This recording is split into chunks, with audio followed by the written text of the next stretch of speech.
So one day, this woman is at the mall in the parking lot, and she's buckling her son into his car seat. And when she turns around, suddenly, bam, there's a mustache man standing in front of her, and he's holding a pew-pew. And he blocks her from getting back into her car. And she looks into this man's eyes, and she realizes she's seen them before. She knows who this person is. And that is when he raises his pew-pew, and he fires.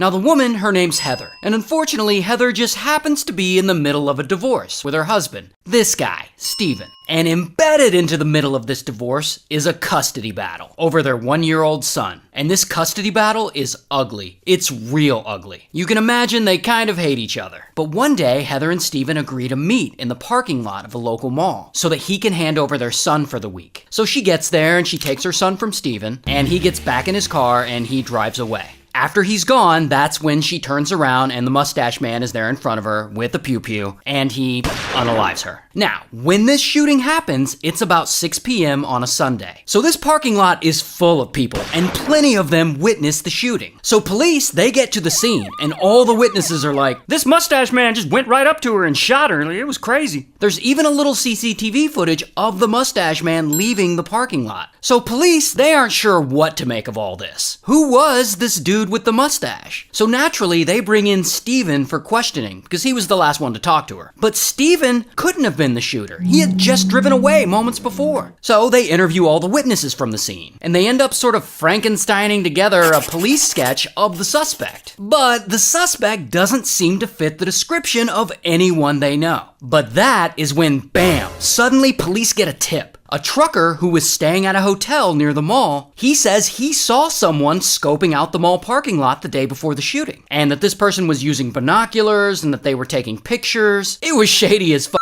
But most importantly, this trucker said the shady person was driving a white Ford F-150. So police investigate, looking for any person in Heather's life who happens to drive a white Ford F-150. And what do you know? They find someone. But it's the grandma, Steven's mother, Joanna. But we'll just call her Grandma. But what could Grandma have to do with the man who shot Heather? Well, police take Trucker over to Grandma's house where the F-150 is parked outside, and they show it to him. And he's immediately like, yep, that's the truck I saw. So of course, then police ask Grandma to come in for questioning. But Grandma's just like, nah, and she just doesn't go. But eventually they do end up talking to her a little bit, and she denies any involvement in any mall shooting. But she does say something interesting. In her conversation, she makes sure to tell police exactly what she's always thought about Heather. She basically says that she thinks Heather was a terrible mother and that she's glad she's gone.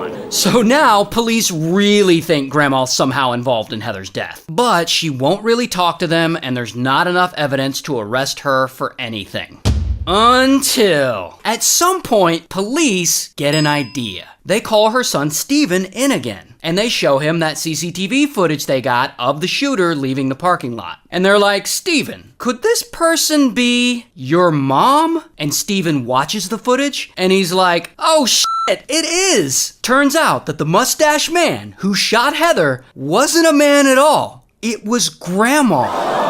While Steven was in the middle of his custody battle, Grandma allegedly wanted him to get custody of his son so bad that she put on a wig and a fake mustache, and she dressed like a man, and then she went to the mall parking lot and she shot her former daughter-in-law. So now Steven is convinced that his own mom shot his former wife. And so police, they get him to agree to call her and confront her while they record it. I just left the police station. They showed me the videotape. It looks like you. It looks like me? Bob, it looks like you. It looks just like you. Walks like you. Why'd you do it? I didn't do it. So anyway, police go and they search Grandma's truck, and they find fiber from a wig, and they find gunshot residue on her steering wheel, and they arrest her. Here's her mugshot. And she ends up going to trial, and she's ultimately found guilty of unaliving Heather, and she's sentenced to life. And all this happened in Snellville, Georgia, so shout out to Snellville.